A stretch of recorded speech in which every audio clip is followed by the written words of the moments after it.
दोस्तों, तस्वीरों में दिख रही गुफा ब्रिटिश कालीन गुफा है। इस गुफा से सुल्ताना डाकू का गहरा रिश्ता है। ब्रिटिश पुलिस से बचने के लिए सुल्ताना डाकू इस गुफा में ही छुपा करता था।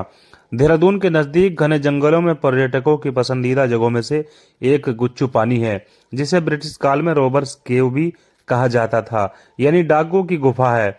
इस गुफा को डाकुओं की गुफा इसलिए भी कहा जाता है क्योंकि ब्रिटिश कालीन भारत में डकैती के बाद सुल्ताना डाकू अपने गिरोह के साथ नजीबाद से लेकर देहरादून तक डकैती डालकर लूटे गए सामान सहित इन्हीं गुफाओं में छुपाया करता था।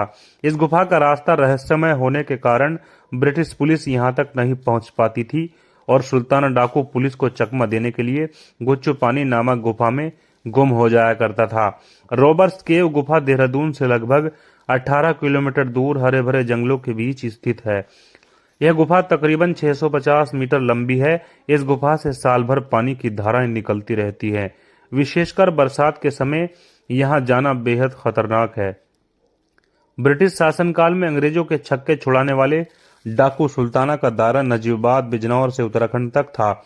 इतिहासकार तैयब अली बताते हैं कि रॉबर्ट्स केव में अक्सर गर्मियों के गर्म मौसम में डाकू सुल्ताना अपने गिरोह के साथ रॉबर्ट्स केव गुफा में आकर ज्यादातर समय यहीं ठहरकर व्यतीत करता था।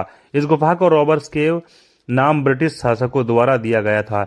ऐसा इसलिए क्योंकि इस गुफा में सुल्ताना डाकू सहित तराई भाबर क्षेत्र के छोटे मोटे डाकू भी छुपा करते थे। ब्रिटिश काल में इस गुफा के रास्ते बेहद रहस्यमय हुआ करते थे, इसलिए डाकू अंग्रेजों के साथ हाथ नहीं लग पाते थे। ये गुफा बरसात में खतरनाक हो जाती है। ये गुफा के अंदर एक नदी भी बहती है, जिसमें बरसात के सीजन में पानी काफी बढ़ जाता है। वैसे यहाँ पूरे साल हमेशा घुटनों तक पानी बहता रहता है। गर्मियों के मौसम में इस गुफा के ठंडे पानी में चलना अलग ही अनुभव का एहसास कराता है। आज यहाँ कई रेस्टोरेंट भी बन चुके हैं। गर्मियों के सीजन में यहाँ पहुंचकर पर्यटक नदी में नहाने का आनंद भी लेते हैं। रॉबर्ट्स केव के नाम से प्रसिद्ध यह गुफा है आज भी उतनी ही भयानक लगती है जितना सुल्ताना डाकू के बारे में ब्रिटिश लेखक जिम कॉर्बेट ने लिखा है। सुल्ताना डाकू के बारे में कुछ सुने अनसुने किस्से बहुत ज्यादा खतरनाक व डरावने अद्भुत सी जगह जैसी हैं। वास्तव में ये वो सत्य है, क्योंकि वास्तव में बहुत ही भयानक गुफा है और यहाँ पर अंग्रेज भी जाने से डरते थे। आज के दौर में यहाँ पर लोग पिकनिक मनाने के लिए आते हैं और गुफा विशेष रूप से लोगों के आकर्षण का केंद्र रहती है, क्योंकि इस गुफा का पुराने इतिहास से भी जुड़ाव है, जिसे देखने से हमें और भी कई प्रकार की जानकारियां मिलती हैं। गुफा के अंदर जाने की शुरुआत एक बहुत बड़े झरने के साथ होती है। बरसात में यहाँ बारिश अधिक होती है। ज्यादा बारिश होने की वजह से यहाँ का आवागमन बंद हो जाता है। गर्मियों का मौसम विशेष तौर पर यहाँ आने के लिए अच्छा रहता है।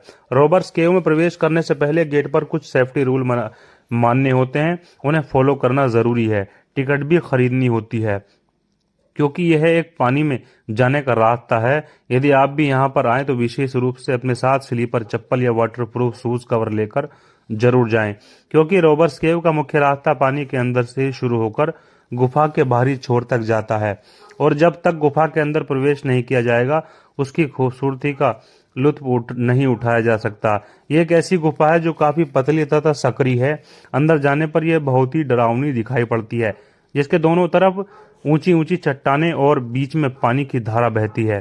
क्योंकि इसके अंदर बहने वाला पानी एक झरने से आता है जो बहुत ही स्वच्छ और ठंडा होता है।